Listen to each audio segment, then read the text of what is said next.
Hello students, welcome to learn easy. आज हम पढ़ेंगे क्लास 10th की lesson the sermon at Banaras. I hope कि आपको वीडियो पसंद आएगा, सो प्लीज़ वीडियो को लाइक शेयर कीजिए, चैनल को सब्सक्राइब कीजिए for further videos. So let's start the lesson. Gautam Buddha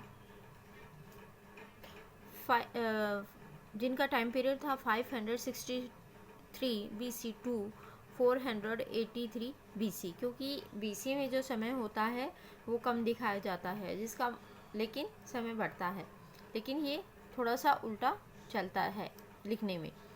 बेगन लाइफ ऐसे प्रिंस नेम्ड सिद्धार्थ गौतमा। तो गौतम बुद्ध जो हैं उन्होंने अपना जीवन शुरू किया प्रिंस के नाम से, जिनका प्रिंस नाम था Siddhartha Gautam, in northern India, उत्तर भारत में। At 12 he was sent away for schooling in the Hindu sacred scriptures and 4 साल तक उनको स्कूलिंग के लिए भेजा गया, जिसमें उन्होंने हिंदुओं के जो पवित्र धार्मिक ग्रंथ थे उनका अध्ययन किया। एंड 4 years लेटर, और 4 साल के बाद 4 साल के बाद he return home to marry a princess, और एक राजकुमारी से शादी करने के लिए 4 साल बाद वे वापस आए। They had a son and lived for 10 years as befitted royalty. They had a son, उनका एक बेटा था, एंड लिव्ड फॉर 10 years, और 10 सालों तक वो राजसी ठाट बाट, बेफिटेड रॉयल्टी का मतलब है राजसी ठाट बाट के साथ वो 10 साल तक वहाँ पे रहे। At about the age of 25, तो 25 की जब उनकी एज हो गई, the prince were to for shielded from the suffering of the world, जो अभी तक इस संसार की सफरिंग दुखों से शील्डेड थे, मतलब प्रिवेंटेड थे, बचे हुए थे। While out hunting chanced upon a sick man, then an aged man, then a funeral procession, and finally a monk begging for alms. तो here while out hunting, एक बार जब वो शिकार पर निकले तो उनका एक ऐसा चांस हुआ, संयोग हुआ कि वो एक बूढ़े आदमी से मिले। देन एन एज्ड मैन, एक अधिक उम्र वाले व्यक्ति से मिले, बूढ़े आदमी से, एक बीमार आदमी से। And then a funeral procession, और फिर एक अंतिम संस्कार का प्रोसेसन जो था वो उन्होंने देखा। एंड फाइनली ए मोंक, और आखिर में एक मोंक सन्यासी को देखा। बेगिंग फॉर आर्म्स, आर्म्स मतलब होता है दान मांगते हुए, भिक्षा मांगते हुए। These sights so moved him, ये जो दृश्य थे उसको उन्होंने इतना प्रभावित किया, that he at once went out in the world to seek enlightenment concerning the sorrows. तो उनको इतना ज़्यादा प्रभावित किया कि एकदम से वो went out into the world, इस संसार में, सीक इनलाइटमेंट मतलब उस ज्ञान को लेने के लिए चले गए। कंसर्निंग द सोरोज, जो दुखों से संबंधित था, चिंतित था, जो उन्होंने देखे थे। ही वॉन्डर्ड फॉर 7 years, वो 7 सालों तक घूमते रहे। And finally set down under a people tree, और आखिर में एक पीपल ट्री के नीचे बैठ गए। Where he vowed to stay until enlightenment came, जहाँ पर उन्होंने प्रतिज्ञा की कि जब तक उनको ज्ञान नहीं मिलेगा वो वहाँ से नहीं हटेंगे। इनलाइटन्ड आफ्टर 7 days, तो 7 दिनों के बाद उनको इनलाइटमेंट मतलब उनका आत्मज्ञान जो है वो उत्पन्न हुआ। He renamed the tree the Bodhi tree, तो उस ट्री को, उस पेड़ को उन्होंने बोधि ट्री का नाम दिया, ट्री ऑफ विजडम, जिसे बुद्धि का पेड़ भी कहा जाता है। And began to teach and to share his new understanding, और उन्होंने अपने जो नया ज्ञान मिला था, नई समझ मिली थी, उसको लोगों में पढ़ाना, सुनाना और शेयर करना, और लोगों के साथ शेयर करना शुरू किया। At that point he became known as the Buddha, उस पॉइंट पर वो क्या बुद्धा के नाम से जाने गए, द अविकंड और इनलाइटेंड, जो जागृत थे, प्रकाशित थे। The Buddha priest his first sermon at the city of Banaras. Buddha ने अपना पहला जो सरमन था, पहला उपदेश था, वो बनारस के सिटी में दिया। Most Holi of the dipping places on the river Ganga, जो रिवर गंगा नदी के जो डिपिंग प्लेसेस थे, स्नान करने की जो जगह थी, बहुत ही पवित्र स्थानों पर उन्होंने अपना ज्ञान दिया। That sermon has been preserved, तो उस उपदेश को प्रिजर्व्ड मतलब बना कर रखा गया, and has given is given है, और यहाँ पर उसको ज्ञान को बताया गया है। It reflect the Buddhas wisdom on wisdom about one inscrutable king of spring sufferings, और ये जो है बुद्धा के उस विजडम बुद्धि को दिखाता है, अबाउट वन इंस्क्रूटेबल, जो ऐसे कि इंस्क्रूटेबल काइंड ऑफ सफरिंग, के दुखों के उस प्रकार के दुखों का ऐसा एक प्रकार जिसको आसानी से समझा नहीं जा सकता, तो उस पर बुद्धा ने अपना ज्ञान प्रकाशित किया। किसा Gautami had an only son, किसा गौतमी जो एक महिला थी, उनका एक अकेला बेटा था, और ही डाइड, वह मर गया था। ही हैड ग्रीफ, उसको काफ़ी दुख था। He died in her grief, अपने दुख में she carry the dead child to all her neighbours, वो क्या करती फिर अपने दुख में जो मरा हुआ बच्चा उसको सभी पड़ोसियों के पास लेके जाती है। आस्किंग देम फॉर मेडिसिन, और उनको दवाई देने के लिए कहती है। एंड द पीपल सेड, और जो पीपल लोग हैं वो कहते हैं कि she has lost her senses, कि वो उसने अपने सारे सेंसेस, जो अपनी संवेग है या फिर अपने जो विवेक है वो खो दिया है। द बॉय इज़ डेड, लड़का जो है वो मर चुका है, मर गया है। एट लेंथ, कुछ समय के बाद किसा गौतमी मेट ए मैन, किसा गौतमी जो है एक महिला एक आदमी से मिलती है। Who replied to her request, जो उसकी रिक्वेस्ट का आंसर देते जवाब देते हैं कि I can not give the medicine for the child, कि मैं इस बच्चे के लिए जो है मेडिसिन दवाई नहीं दे सकता। But I know a physician who can, लेकिन मैं एक ऐसे फिजिशियन डॉक्टर को जानता हूँ जो दे सकता है। एंड द गर्ल सेड, और लड़की ने कहा, pray tell me sir who is it, तो सर श्रीमान मैं आपसे प्रार्थना करती हूँ कि बताइए वो कौन है। एंड द मैन रिप्लाइड, और आदमी ने जवाब दिया कि गो टू साक्यामुनि, साक्यामुनि द बुद्धा, कि साक्यामुनि के पास, साक्यामुनि जो बुद्धा हैं उनके पास जाइए। Kisa Gotami replied to the Buddha, Kisa Gotami ने बुद्धा को रिप्लाई किया। एंड क्राइड, और चिल्लाकर बोली कि लॉर्ड एंड मास्टर, कि स्वामी और भगवान, give me the medicine will cure my boy, कि ऐसी दवाई दे दीजिए जिससे कि मेरा बेटा ठीक हो जाए। द बुद्धा आंसर्ड, बुद्धा ने जवाब दिया, I want a handful of mustard seed, कि मुझे एक मुट्ठी भर राई चाहिए। And when the girl in her joy promised to procure it, और जब लड़की ने खुशी में प्रोमिस किया कि वो इसे ला के देगी, द बुद्धा एडेड, बुद्धा ने कहा, the mustard seed must be taken from a house, कि जो सरसों के बीज हैं, दाने हैं, वो एक ऐसे घर से लेने चाहिए where no one has lost a child, husband, parent और फ्रेंड, कि उनके घर में ना कोई बच्चा मरा हो, ना किसी का आदमी पति, और ना ही पेरेंट्स और ना ही फ्रेंड, कि किसी की भी इनमें से मृत्यु नहीं हुई हो, ऐसे घर को तुमको ढूंढना होगा। Poor Kisa Gotami now went from house to house, अब बेचारी जो किसा गौतमी है वो घर से घर जाती है। एंड द पीपल पिटीड हर, और लोगों को उस पर दया ही देखकर, एंड सेड, और कहा कि हेयर इज मस्टर्ड सीड, ये रहे टेक इट, ये रहे मस्टर्ड सीड, सरसों के दाने, ले लो।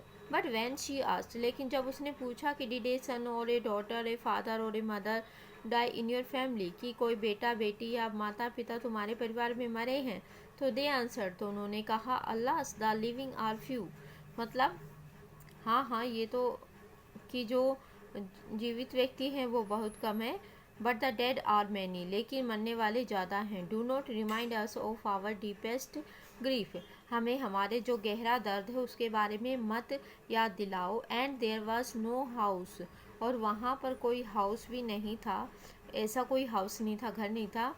But some beloved one had died in it, लेकिन कुछ प्यारे जरूर थे जो वहाँ पर मर चुके थे।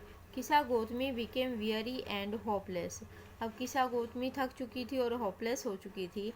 And sat down at the wayside watching the light of the city, अब वो क्या करती, sat down the wayside, रास्ते की साइड में बैठ जाती, watching the light of the city, शहर की लाइट्स को देखते हुए। As they flickered up and were extinguished again, जैसे कि वो बुझ रही हूँ और थक गई हूँ फिर से। At last the darkness of the night री गेंड एवरीवेयर, आखिर में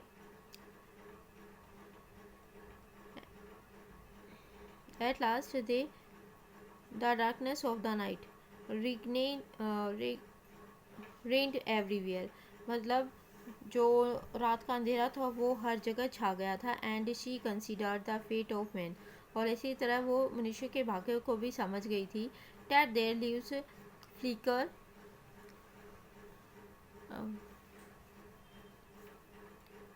flickers up and are extinguished again, कि ऐसे मनुष्य का भाग्य भी एक बार उदय होता है और फिर वापस बुझ जाता है। And she thought to herself, और वो अपने आप से सोचती है कि how selfish am I in my grief, कि मैं अपने दुख में ही कितनी स्वार्थी हो गई। Death is common to all, death जो है सभी के लिए एक सामान्य बात है, कॉमन है। Yet in this valley of desolation, लेकिन अकेलेपन की इस घाटी में there is a path that leads him to immortality, कि एक ऐसा रास्ता भी है जो उसको लेके जाता है इमोर्टलिटी, नश्वरता के प्रति। Who has surrendered all selfishness, जिसने कि सारी जो स्वार्थता है उसको सरेंडर कर दिया है, समर्पित कर दिया है, छोड़ दिया है। द बुद्धा सेड, बुद्धा ने कहा, the life of mortals in this world is troubled, कि जो शाश्वत मनुष्य है, नश्वर मनुष्य है, उनका जीवन जो है इस संसार में दुखों से भरा हुआ है। Brief and combined with pain, और दुख से जुड़ा हुआ, दर्द से जुड़ा हुआ है। For there is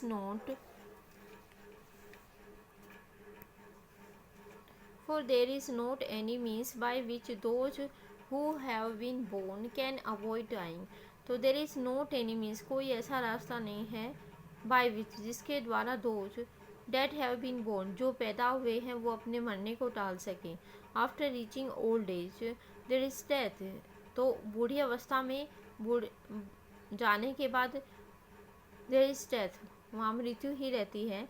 of such a nature are living beings, तो जो लिविंग बींग्स हैं, जीवित जो प्राणी हैं इस धरती पर, उनका यही नेचर है, यही प्रकृति है। As ripe fruits are early in danger of falling, जैसे कि पके हुए फल पहले गिरने के खतरे में रहते हैं। So mortals when born are always in danger of death, और इसी तरह जो मोर्टल्स हैं, नश्वर मनुष्य हैं, व्हेन बोर्न जो पैदा हुए हैं, वो मृत्यु के भय में हैं, खतरे में हैं। As all earthen vessels made by the potter end in breaking being broken, जैसे कि सारे जो मनुष्य हैं, earthen vessels made by the potter, मतलब जो कुम्हार के द्वारा जितने भी बर्तन बनाए जाते हैं आखिर में वे टूट ही जाते हैं। So is the life of mortar, इसी तरह जो नश्वर मनुष्य है उनका भी भाग्य है। बोथ यंग एंड अडल्ट, दोनों ही जवान और नवयुवक जो होते हैं। Both those who are fools, जो कि फूल्स हैं, मूर्ख हैं, and those who are wise, और जो बुद्धिमान है। All fall into the power of death, दोनों ही जो है मृत्यु के जो पावर है, मृत्यु की जो ताकत है उसके आगे झुक जाते हैं। All are subject to death, सभी को एक दिन मरना है। Of those who overcome by death, और वे मनुष्य जो कि मृत्यु को जीत लेते हैं। Depart from life, a father can not save his depart from life, जीवन से अलग होकर। A father can not save his son, एक फादर मतलब पिता जो हैं वो अपने बेटे को नहीं बचा सकते। नॉर किन्समैन देयर रिलेशंस, ना ही एक राजा है वो अपने रिलेशन को बचा सकता। Mark, while relatives are looking on, देखो जहाँ तक रिश्तेदार जो हैं वो देख रहे हैं। एंड लेमेंटिंग डीपली, और लेमेंटिंग का मतलब होता पछतावा, गहरा पछतावा कर रहे हैं। One by one mortals are carried off, तो एक के बाद एक करके सभी चले जाते हैं। लाइक एन ऑक्स, उस ऑक्स की भांति, बैल की भांति, that is led to the slaughter मतलब बुजड़ खाने की तरफ, या जिसको ले जाया जा रहा है। So the world is afflicted with death, इसलिए जो ये पूरा संसार है वो मृत्यु से प्रभावित है। And decay, death and decay, बीमारी से और मृत्यु से प्रभावित है। Therefore the wise do not grieve, इसलिए जो बुद्धिमान प्राणी हैं, therefore the wise do not grieve knowing the terms of the world, इसलिए जो बुद्धिमान लोग हैं वो इस दुख नहीं मनाते इस संसार के नियमों को जानते हुए। Not from weeping nor from grieving will anyone obtain peace of mind, तो ना रोते हुए ना ही दुख मनाते हुए क्या कोई ऐसा व्यक्ति है जो कि इस संसार के मतलब दिमाग की शांति, मन की शांति प्राप्त कर सकता है। ऑन द कॉन्ट्रेरी, और इसके विपरीत, his pain will be the greater, उसका जो दुख है वो बहुत ज़्यादा होगा। And his body will suffer, उसकी जो बॉडी है वो पीड़ित होगी। He will make him sick and pale, वो उसको कैसा बना देगा, बीमार बना देगा, पीला पड़ जाएगा। Yet the dead are not saved by his lamentation, और yet the dead are not saved, और जो डेड हैं, मृत व्यक्ति है, उनको नहीं बचाया जाएगा बाय देयर लेमेंटेशन, और उनके पछतावा करने से। He who seeks peace should draw out the arrow of lamentation, he who seeks peace, वह मनुष्य जो कि शांति को ढूंढ रहा होता है, should draw out the arrow of lamentation, उसको क्या है, पछतावे का जो तीर है वो चलाना चाहिए। एंड कंप्लेंट, और शिकायत का, एंड ग्रीफ का, और दुख का, उनको ये सब तीर निकाल देनी चाहिए। He who has drawn out the arrow and has become composed with obtain peace of mind, जिन्होंने सभी ये जो दुख के कारण हैं उन सब तीरों को अपने निकाल दिया है। And has become composed with obtain peace of mind, और जिन्होंने मन की शांति को प्राप्त कर लिया है या करेगा। ही हु हैज़ ओवरकम सोरो, और जिसने दुख पर विजय प्राप्त कर ली, will become free from sorrow, तो वो उस दुख से फ्री हो जाएगा। एंड बी ब्लेस्ड, और आशीर्वाद से आनंदित रहेगा। इसके सोर्स हैं Betty Renshaw, values and voices, a college reader 1975। So guys, it was the end of the lesson. I hope कि आपको पसंद आया होगा, समझ आया होगा। सो प्लीज़ वीडियो को लाइक शेयर कीजिए, प्लीज़ चैनल को सब्सक्राइब कीजिए। Keep watching learn easy 285।